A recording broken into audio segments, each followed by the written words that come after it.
नौकरानी का सच। मेरा नाम सुमन है। मैं और मेरे पति राजेश एक बड़े शहर में रहते हैं। उनकी अच्छी नौकरी है। शादी के बाद में राजेश के साथ ही उनके फ्लैट में रहने आ गई थी। वो वहाँ करीब 1 साल से रहते थे। वो सुबह काम पर चले जाते थे। मैं घर में अकेली रहती थी। शादी के पहले से ही मुझे घर का काम करने में कोई दिलचस्पी नहीं थी। मैंने घर का काम करने के लिए एक नौकरानी रखी। उसे मेरी बिल्डिंग में काम करने वाली से पता चला था कि मुझे नौकरानी की जरूरत है। उसने अपना नाम राखी बताया। दिखने में सुंदर थी। वो हमारे बिल्डिंग के पास की बस्ती में रहती थी। वो जब मुझसे बात करने आई तो मैंने उसे रख लिया। अगले दिन से काम पर बुला लिया।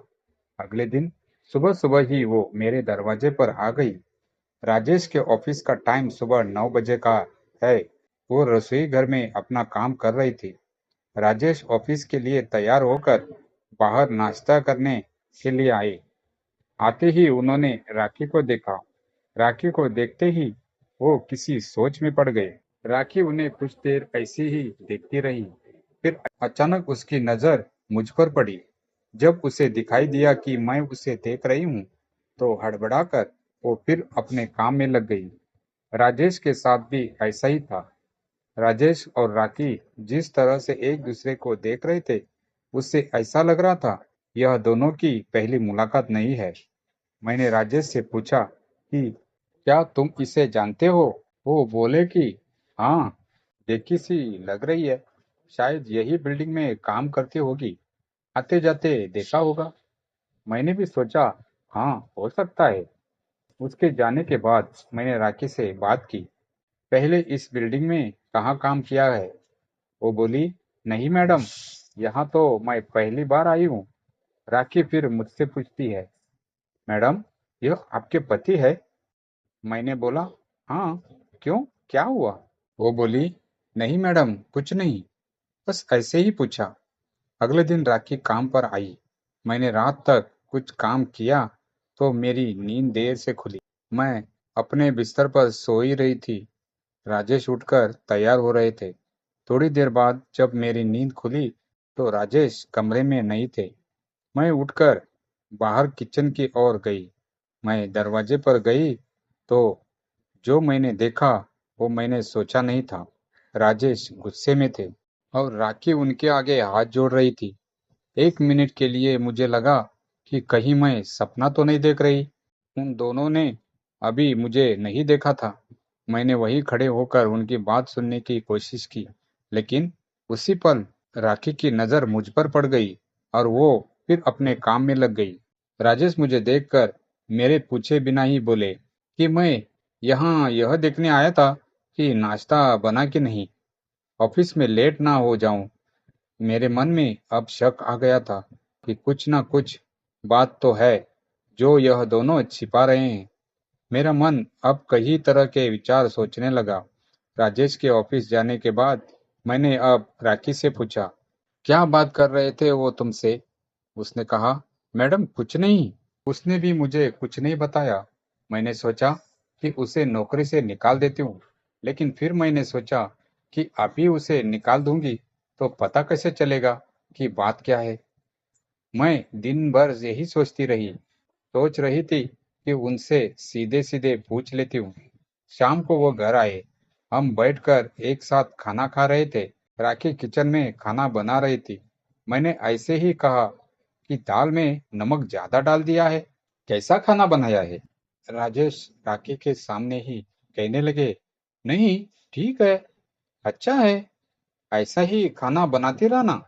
मेरे पति यह क्या कह रहे थे? एक नौकरानी की इतनी तरफदारी? रात मैंने फिर सोचा कि उनसे पूछ ले, लेकिन मुझे पता था कि वो फिर यही कहेंगे कि कुछ नहीं। रात को ही मैंने सुबह के बारे में सोच लिया था कि मुझे क्या करना है। मैं सुबह फिर बिस्तर पर आंख बंद करे लेटी रही।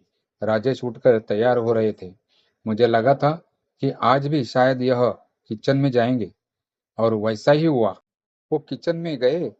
मैं भी चुपके से उनके पीछे गई, यह देखने की आज राजेश क्या करने वाले हैं। राजेश ने आज भी कुछ किया। आज राजेश राखी को रुपए दे रहा था। मेरे घर में यह क्या हो रहा था? 3 दिन में इस नौकरानी ने मेरे पति पर ऐसा क्या जादू चला दिया? मैंने भी सोच लिया कि मुझे क्या करना था।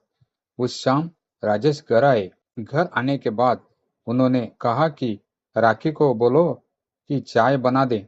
मैंने कहा कि चाय मैं बना देती हूँ। वो बोले कि क्यों? वो नहीं आई। मैंने कहा कि आपको उसकी इतनी फिक्र क्यों हो रही है? मैंने उसे काम से निकाल दिया, अब नहीं आएगी। राजेश बोले, क्या? क्यों? कुछ किया क्या उसने? मैंने कहा, हाँ, उसने पैसे चुराए थे। राजेश बोले कि अरे, उसने चुराए नहीं थे, मैंने दिए। बस यही मैं सुनना चाहती थी। मैंने बोला, क्यों? आपने क्यों दिए? वो भी इतने पैसे? किस बात के लिए? कौन सी बात नहीं बोलने के लिए पैसे आप उसे दे रहे थे? राजेश बोले, तुम पागल हो गई हो? तुम पूछ रही थी कि मैं उसे जानता हूँ या नहीं? तो सुनो, राखी की एक लड़की है, करीब 7 साल की।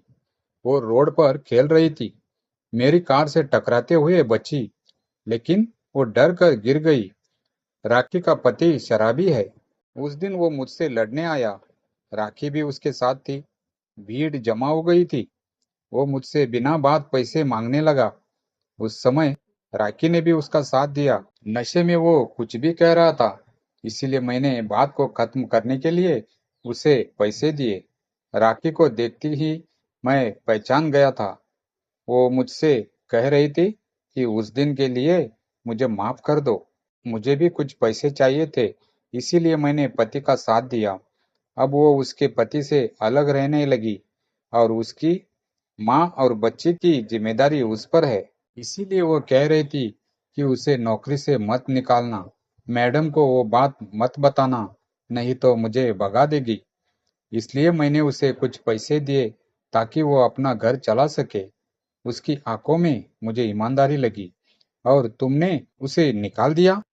यह काम उसके लिए सहारा है, लड़ने का भूख से, गरीबी से। वो मेहनत कर रही है, कुछ गलत काम नहीं कर रही है। मुझे उनकी बात सुन बहुत अफसोस हुआ। मुझे ना वो सब सोचना चाहिए था, ना उसे काम से निकालना था। मैंने कहीं से उसका नंबर मांगा और फिर से काम पर बुलाया। जब वो आई तो उसकी आंखों में आंसू थे। मैंने कहा कि तुमने तो मुझे बहुत कुछ सिखा दिया, मुझे माफ कर दो। राखी अभी भी हमारे यहाँ है, बहुत मन लगाकर काम करती है। उसकी बच्ची भी आती है, बहुत प्यारी है। भगवान मेहनत करने वाले के साथ है। दोस्तों, ये कहानी आपको कैसी लगी कमेंट कीजिए और वीडियो को लाइक करके चैनल को सब्सक्राइब कीजिए। धन्यवाद।